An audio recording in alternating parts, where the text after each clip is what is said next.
Suspense.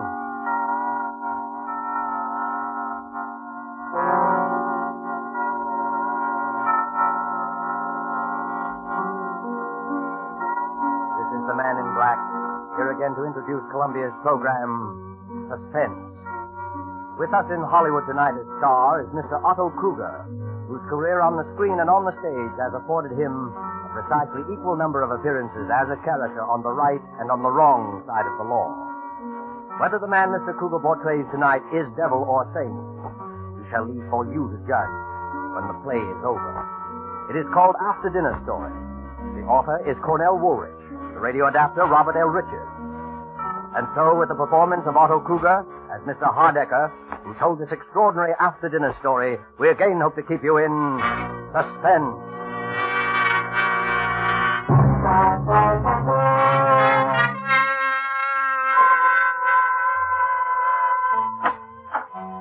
Mr. Hardecker's residence? I believe I'm expected for dinner. Your name, sir? Kenshaw, sir. Very good, sir.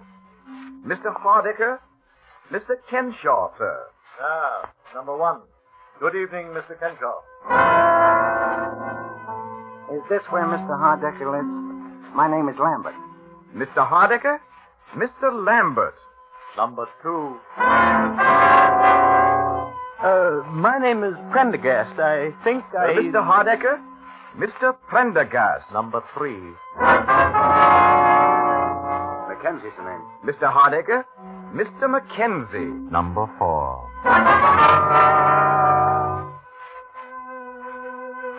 One, two, three, 4. So you're all here, gentlemen? Yes, I do. Then suppose we go into dinner, and after dinner I shall tell you why you are here, what I have in mind. In fact, I shall tell you in the form of a story, a sort of after-dinner story.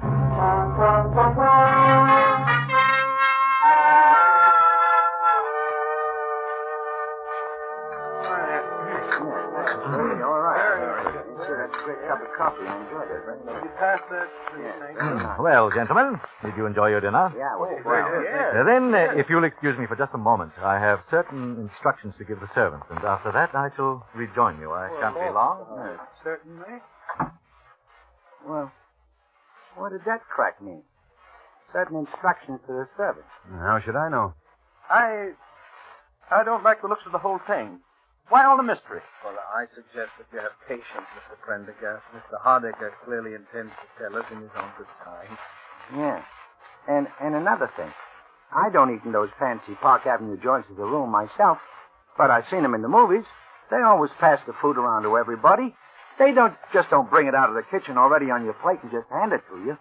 Well, what possible difference can that make? Well, I don't know, but I know it ain't right. No, none of it's right. Why did the man invite 4 perfect strangers to dinner? What is this thing he has in mind for us he keeps talking about? Well, all I know, he says he'll make it worth our while, and your wild stuff, the way business has been lately. Obviously, the connection between us is that we were all in that elevator a year ago. Oh, what of it? There's no mystery about that. The police cleared that up the very next day. Maybe Mr. Hardecker doesn't think so. Sorry to have kept you, gentlemen. Now, suppose we get down to business. Mr. Hardecker, none of us wish to seem rude, but we were just wondering what this business is all about. You have had, you had come to the obvious conclusion, of course, that it has to do with my son. Well, yeah. I don't see why we're all sorry, naturally, but that's all over and done with, Yes, and almost. But there are 1 or 2 little details that I thought you gentlemen might help me to clarify. Sure. Well, fine. Yeah. Well, then, if you don't mind, I know you must remember most of it, but it's almost a year ago. I'd like to go over the whole story from the beginning. Well, that's all right. Well, it was just before 5 in the afternoon on August 30th of last year, when the matter which concerns us here this evening had its beginning. And on that day, and at that time, all 4 of you, perfect strangers, who had never seen each other before in your lives, found yourselves, for personal and business reasons of your own, on various floors of the Norfolk building in Midtown Manhattan, waiting for the express elevator to take you to the lobby. The first passengers were on the 21st floor. 21, going down, please. Express car, going down. There are now 3 men in the elevator. the operator, Mr. Kenshaw and Mr. Lambert, who had gotten on at the 21st floor. 18. Going down, please. Face the doors, please. Going down. Now there are 5 men in the car. Mr. Prendergast and Mr. Mackenzie had entered the elevator at the 18th floor. 15. Express car to the lobby. Going down, please. Say hello to Eleanor for me. You bet. Bye, Dad. Bye. 6 men in the elevator. The last to enter, I had accompanied to the elevator door myself. He was my son. These things drop pretty fast. Too fast for me. Hey, this baby is moving. Look! You can't stop it. We're out of control. Look out, we're going to hit. Get off.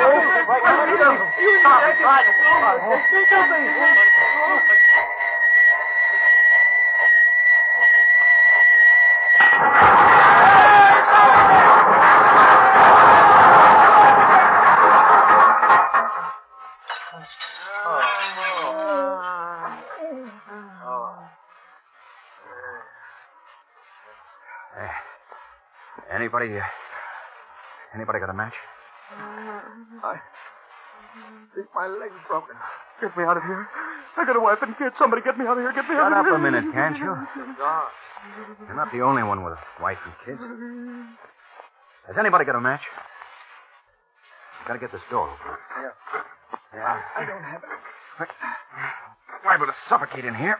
These things are practically airtight. Where's the operator? Operator, he's over here. I can feel the braid on his coat against my hand. Oh. Hey, what about it, Bud? You got a match so I can see what I'm doing here? No. Hey, operator. He's dead. Dead? Why doesn't somebody come? What's the matter with him? Why don't they come? Pipe down, will you? Pipe down.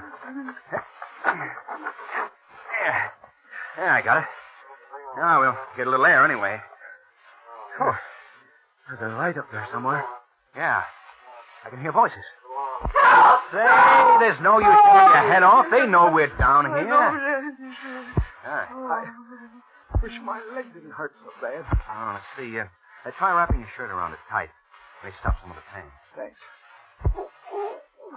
Yeah, easy. Now what? Nothing. Just sit and wait. That's all. Why don't they hurry? What are they waiting for? Why don't they Take hurry? it easy. Take it easy. You could be worse off. Worse off? Yeah. Like this poor guy, the operator. He's dead.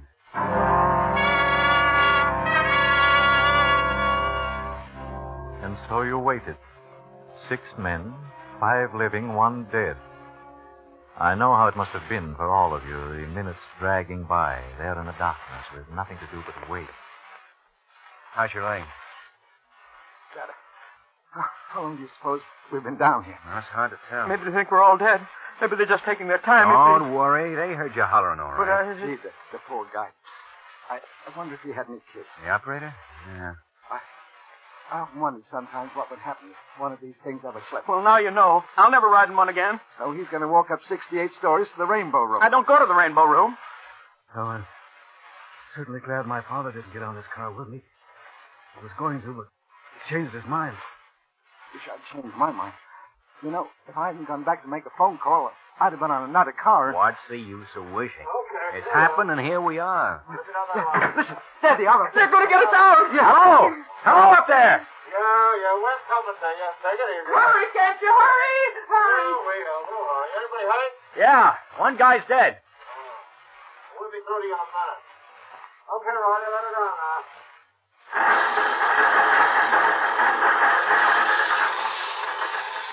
Look at that light up A there. settling torches. Yeah, they're gonna cut a hole in the roof. What a racket. Oh, I'm nearly deaf already. Listen, you guys. We're coming through, see? Watch out for spots. Get your rise and stand back against the wall. Okay. I never knew those things made so much noise. It's because we're close in. What was that? I don't know. I thought I heard somebody holler. Yeah, so did I. Must have been one of those guys up above. Those sparks are enough to blind you. Well, don't look at them. They will blind you. One went right by in front of my face, right across the car. They couldn't have. They're dropping down. Did you see it? It was awful bright. Oh, just a reflection. Don't look at it. I guess they got it cut through. Phew, yeah. I couldn't have stood much more of that. They're pulling off the top. It won't be long now. All right. Stand clear down there. I'm going to jump down. Yeah, cop. And no cop ever looked lovelier. All right. Pass them ropes down now. Okay, hold it. All right. Who's first now? Who's the worst hurt of you all? How about this fella? Now, that's the operator. He's dead. Hey, look. Those other two guys are both passed. Hold your horses. There's nothing wrong with you. But I... That man's got a broken leg. Who's got a broken leg? I have, I think. All right. Can you sit in this rope sling here? Oh, sure. Now hang on with both your hands. I'll be all right. Okay. Pull him up. Well, so long, fellas. Take care of that leg. Thanks.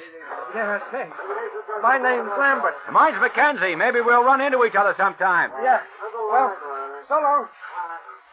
All right, let me have that rope now. Well, who's next now? Maybe you better take those two guys that passed out. They might be hurt. Why, sure. How about this young fella? Sure. He got a little blood on him, hasn't he? He has that. Blast from the light pictures, I guess. Well, I don't think it's serious. You don't, eh? No, he seemed to be all right. Well, whatever he seemed to be, he's not now. This man is dead. Dead? Oh, but he can't be. Look here, my lad, you don't seem to realize that you've come through a pretty serious accident. I know, but he can't be dead. We heard him talking just a few minutes ago. Isn't that right? Yes, I heard him. Sure, he was talking to us here in the dock. He said something about being glad his father wasn't on this I elevator. can't help what he said or what you heard him say. This man is dead.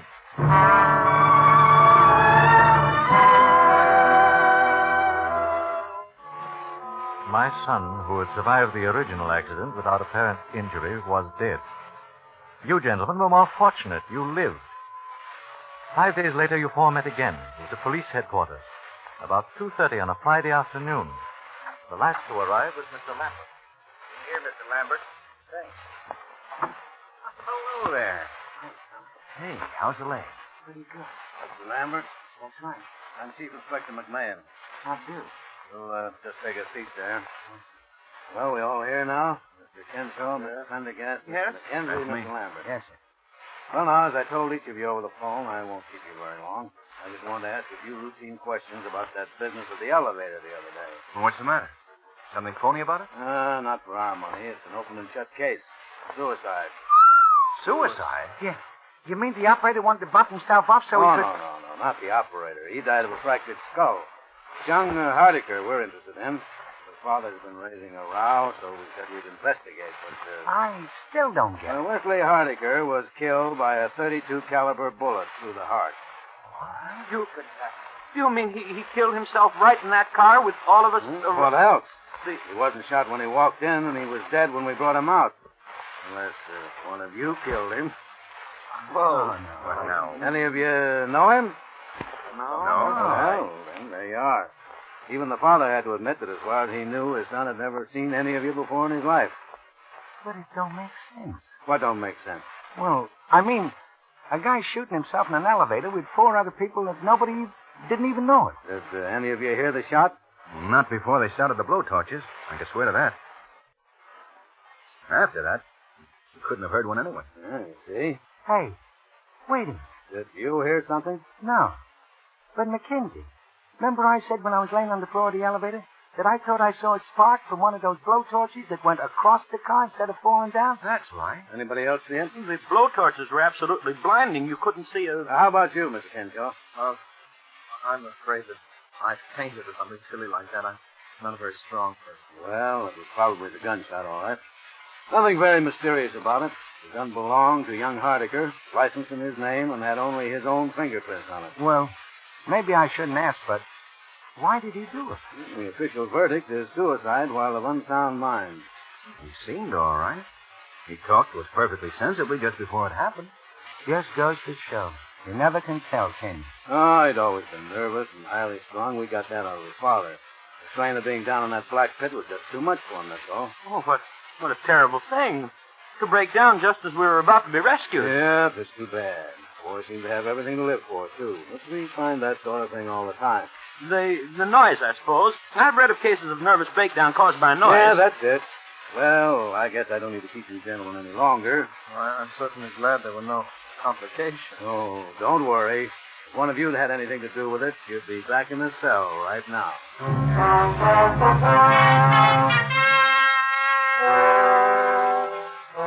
That was almost a year ago.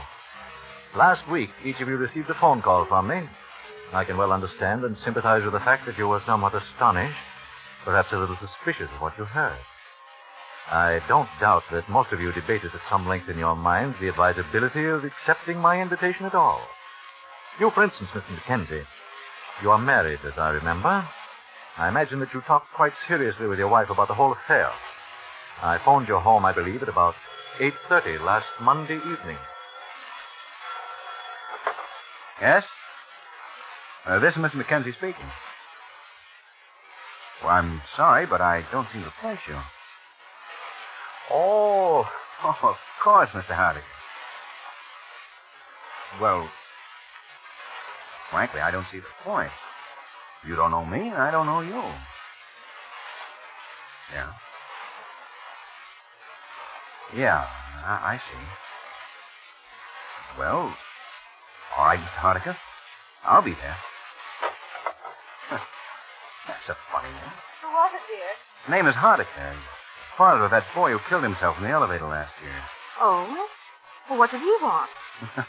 He wants me to come to dinner with him on Saturday at his home. Well, how lovely. He's a very important man, isn't he? Did he ask both of us? No. As a matter of fact, he's asking the 4 men who were in that elevator with his son when he died. What a strange idea. Seems sort of gruesome to me. Yeah, that's what I thought. Didn't he say anything? Oh, he said quite a lot. Well, what did he say? I was just thinking. Well, now, please, Stephen, don't sit there and be so tantalizing. What did he say? Well, he said something about his son's estate. Seems his son had quite a lot of money in his own right. The old man said he didn't need it, and there weren't any other relations, and...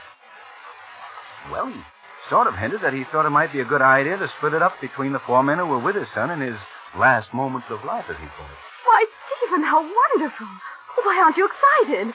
How much is it? Do you suppose it's a lot of money? I don't know. Why, it might be several $1,000s. It might be several $100,000. Oh, Stephen, what's the matter with you? Well, just such a crazy thing to do, that's all. I don't see that makes any difference.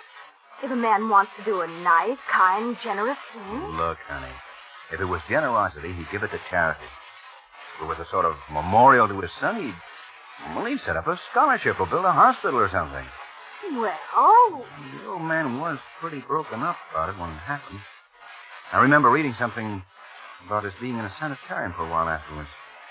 And he never did believe the verdict of suicide. The police as much as told us that at the time. How do I know he doesn't think one of us killed the boy? Oh, that's absurd. All right. But anybody who's crazy enough to divide up a wad of dough between 4 perfect strangers is crazy enough to think a perfect stranger killed his son. Oh, Violet. Maybe he thinks we all did it. Maybe he's wacky and has some crazy idea about revenge and is going to use the dough as bait to get us all together. I hadn't thought of it like that. Perhaps you ought not to go. I already said I would. Anyway, maybe it's on the level. Stephen, do you still have that gun you used to have when you worked at the bank? Yeah, I have it there. I think you ought to take it with you Saturday night. Honey, I think you've got something there. I think that's a very good idea.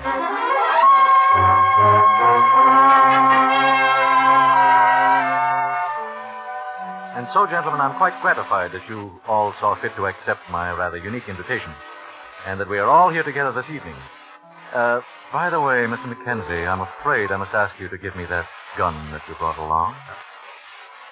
So that's it. And, Mr. Mackenzie, you will notice that one of my servants who is standing in the door directly behind you has got you covered, is the phrase, I believe. Okay. Thank you. How did you know? Why, the butler sort of patted all your pockets when he removed your coats, but aside from that, I've spent most of my waking hours during the past year looking into the backgrounds of all you gentlemen. So I was right about this setup after all. Now, look here, Mr. Hardacre. I came here tonight in perfectly good faith. I even canceled a very important business appointment. With Mr. Joseph Donahue, Celluloid Products. Yeah. All right, let's cut out the mystery. What's this all about? Yes, what's the idea? Now, wait a minute. One moment, gentlemen. One moment. I didn't ask you up here under false pretenses. I fully intend to divide my son's estate precisely as I suggested over the phone. I sincerely hope you don't resent my investigation of your background. Well, gee, Mr. Hardacre, my background isn't much, I guess, but... Perhaps we all owe you an apology, Mr. Hardacre, but you must admit the whole thing's been a little strange. It has indeed been very strange. I think, however, that phase of the matter is about over. Now, before we get down to business, there is one detail that I'd like you to help clear me up. Sure, we'll be fine. Shall I bring it in now, sir? If you please. Is it well mixed? Yes, sir. In the center of the table. Thank you, Johnson. Now, please see that we are not disturbed on any account whatsoever. Yes, sir. Yeah, that looks good. What is it? Oh, it's got quite a number of things in it. White of egg, mustard, milk. It sounds like an antidote for poison. It is an antidote for poison. What? Gentlemen, there is a murderer in this room. What? One of you killed my son and hasn't paid for it yet. But don't be a fool. The coroner's verdict was suicide. This The police... is not a discussion, Mr. Mackenzie. This is an execution. I'm getting out of here. There is a man with a gun outside each door. You'll find them very unreceptive to that idea, Mr. Prendergast. Sit down. He's got us. Well, The only thing we can do is try to talk a little sense. I'm not open to arguments, Mr. Mackenzie. One of you killed my son. I know who that man is. It's taken me a year to find out, but I now know. The food that man ate tonight was poison. yeah, now, but... In 10 minutes, he'll drop dead. You can't take the law into your own hands that way. Unfortunately, the law demands a very specific type of evidence. The police, whom I consulted repeatedly, do not believe it possible to get a conviction on the evidence I have. And therefore, the conviction must come tonight. Wait, you wouldn't dare. You couldn't kill a man in cold blood that way. There is an alternative, Mr. Prendergast. Huh? It is there in the center of the table. The antidote. Oh. The murderer may either confess his crime by drinking the contents of that bowl, or he may keep silent and go to his death here tonight. Privately executed for what cannot be publicly proved. They could send you to the chair for that. I am quite aware of that contingency, Mr. Crenshaw, and quite willing to accept the consequences. But the murderer will have gone to his death before me. But how do we know you poisoned the right... The murderer knows, Mr. Prendergast. The rest need have no fear. Hey, I think the guy's crazy. Maybe he poisoned all of us. Look, Mr. Hardacre, this whole thing is insane. Nobody killed your son. As for that, we shall shortly see, Mr. Mackenzie. The man who killed my son has approximately 7 minutes to live. 7 minutes? It's me. I know it's me. He's poisoned. My whole insides are on fire. It's me. Don't fall for it unless you're sure. The whole thing may be a gag. I assure you, nothing has ever been more serious, Mr. Mackenzie. You know, I don't feel so good myself. Neither do I. Probably just indigestion. After dinner story like this is enough to give indigestion to a horse. No kidding.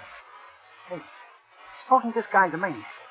Suppose he just made it all up in his own head and poisoned all of us. Listen, Mr. Hardacre. Let me just tell you this. If I come out of this alive, I'm going to beat your brains out of it. It's the last thing I do. I can't stand it. Mr. Hardacre. I didn't do it. I swear I didn't. I didn't do it. 5 more minutes. Hey, I feel awful. Maybe we all ought to take some of that stuff, just in case. Yeah, okay. We'll all take it. Yeah? Who'll take it first? Unfortunately, gentlemen, there's only enough antidote for one. Even if you're right, Hardacre, this is no way to do. This is my way. You're crazy, I tell you, crazy. Perhaps. Have you a son? Kenshaw.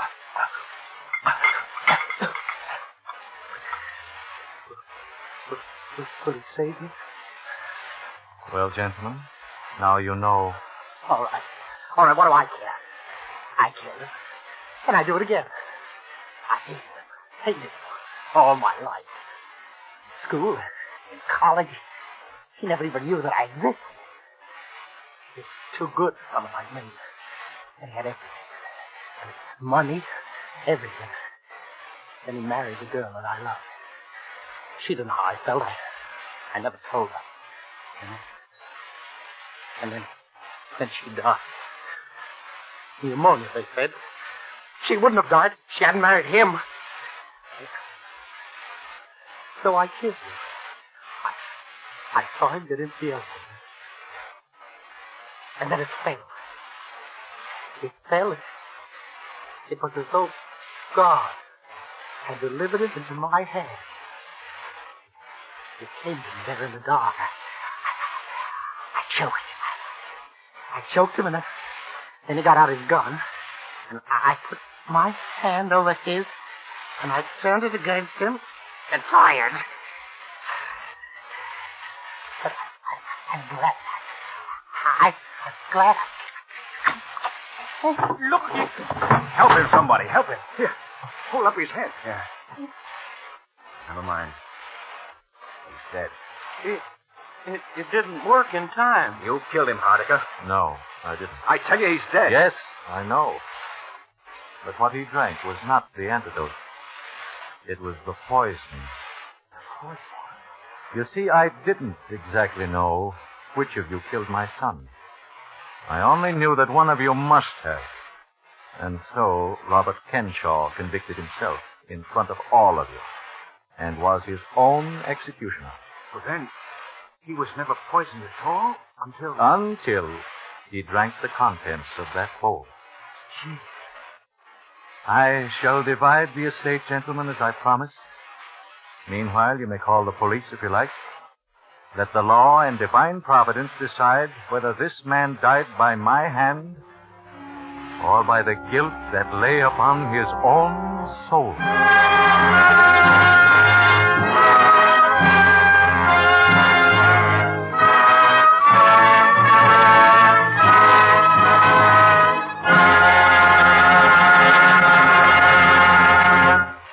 And so closes After Dinner Story by Cornell Woolrich, starring Otto Kruger. Tonight's tale of suspense. This is the Man in Black, who conveys to you Columbia's invitation to spend this half hour in suspense with us again next week, same time, when our star will be Gene Lockhart in the suspense play called Statement of Employee Henry Wilson. The producer of Suspense is William Spear, who tonight also directed the broadcast, and who with Lud Gluskin and Lucian Mollowit, conductor and composer, and Robert L. Richards, the radio author,